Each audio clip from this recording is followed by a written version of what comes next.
Dans la vidéo précédente, nous avions créé un script qui nous permet de déplacer la balle sur notre scène grâce aux flèches de notre clavier et aux axes horizontal vertical.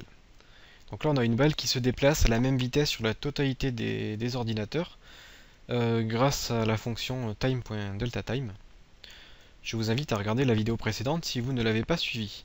Donc là on a notre balle qui se déplace et maintenant ce que je souhaiterais faire, c'est faire en sorte que la caméra suive la balle.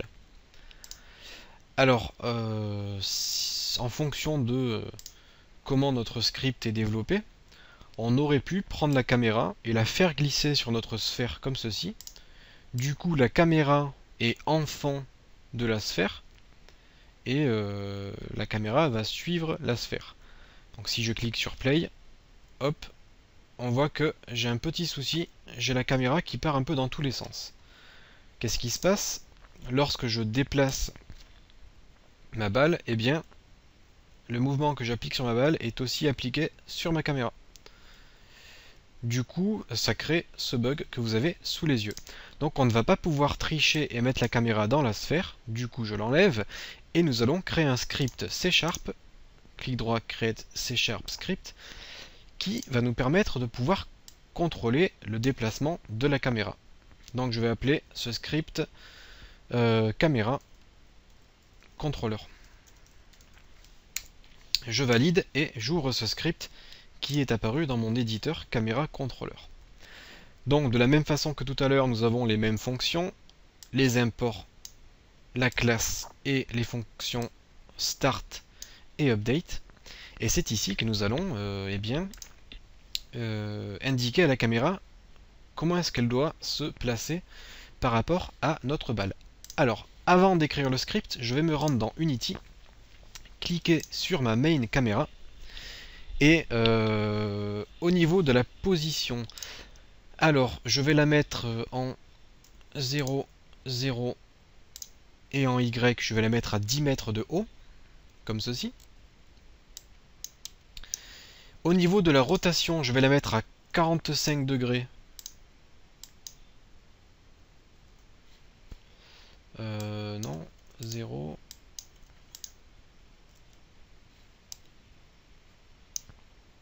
Hop, 45 degrés sur le X. Voilà. Je vais appliquer donc une rotation de 45 degrés sur l'axe des X, afin qu'elle regarde un peu de haut les objets. Je fais CTRL S, et je vais éditer mon script.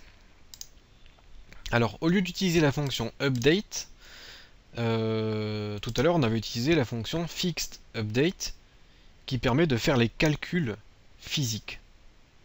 Au niveau des calculs du mouvement, on va utiliser la fonction late update. Late update, c'est de la fonction update, donc exactement pareil, mais qui est appelée juste après la fonction update. Du coup, la position de la caméra sera calculée après la position de la balle. Ainsi, la caméra sera exactement là où on souhaite qu'elle se trouve. Donc bien sûr, si on avait fait dans le update, on n'aurait pas vu la différence. Ça se joue à quelques dixièmes de seconde et quelques dixièmes de millimètre. Mais c'est plus propre de faire les calculs de position dans le late update. Alors nous allons avoir besoin de plusieurs variables. Deux. On va avoir besoin d'une variable qui sera en public. Donc tout à l'heure je ne vous ai pas fait la démonstration, je vais la faire tout de suite. Je vais faire public int test et public private int test2. J'enregistre mon script, j'ai créé deux variables test qui sont des int, un en public, un en private.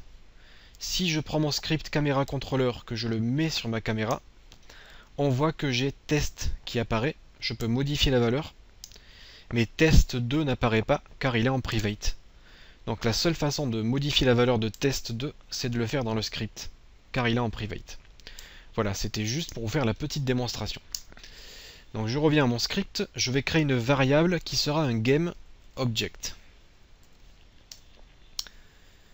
Et ce GameObject, ça sera le joueur player.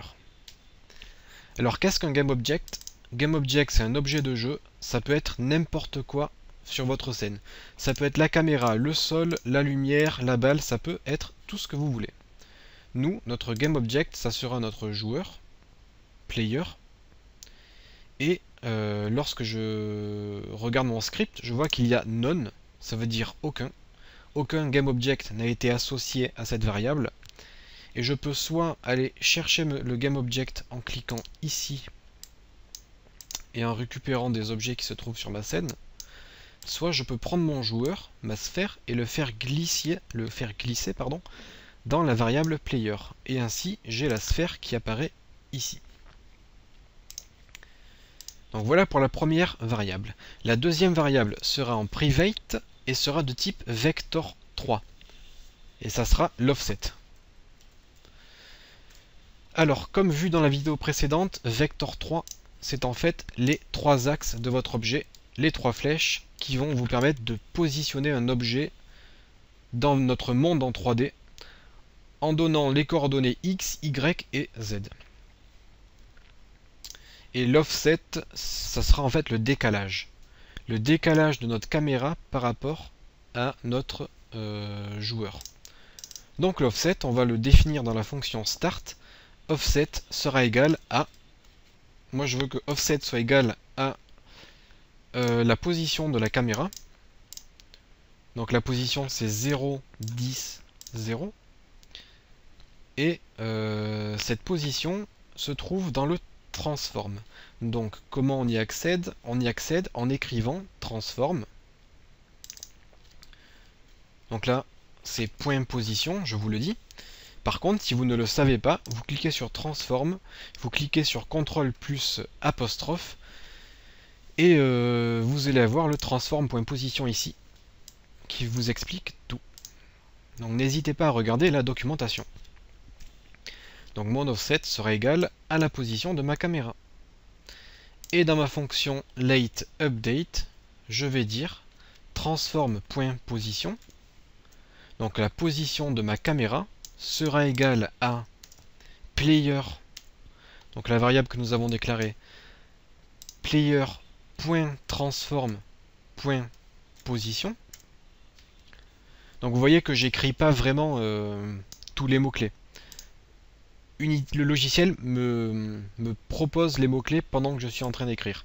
Si je fais player.t, eh bien j'ai transform ici. Et si je fais .po, j'ai position.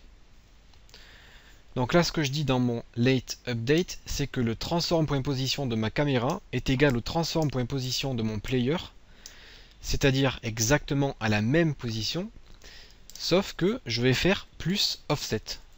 Ainsi, ma caméra sera positionnée exactement au même endroit que mon joueur, plus l'offset, c'est-à-dire l'endroit où on a positionné notre caméra en 0, 10, 0.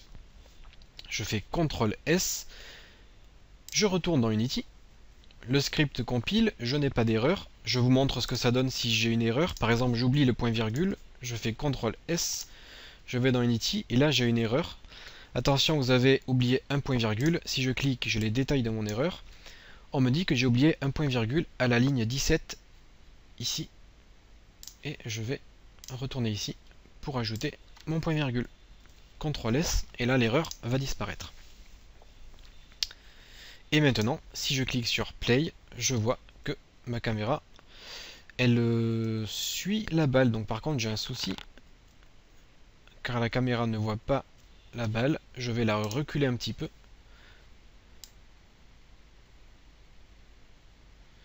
Je vais essayer de centrer.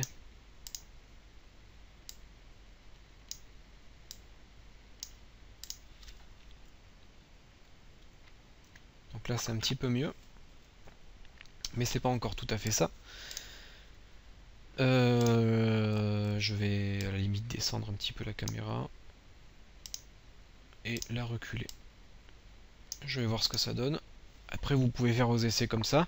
Ou sinon, vous pouvez faire vos essais directement dans le jeu.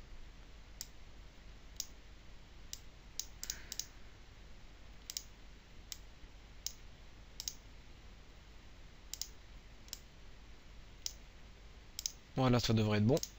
Play. Et là, j'ai ma balle qui est centrée et ma caméra qui suit la balle sans partir dans tous les sens.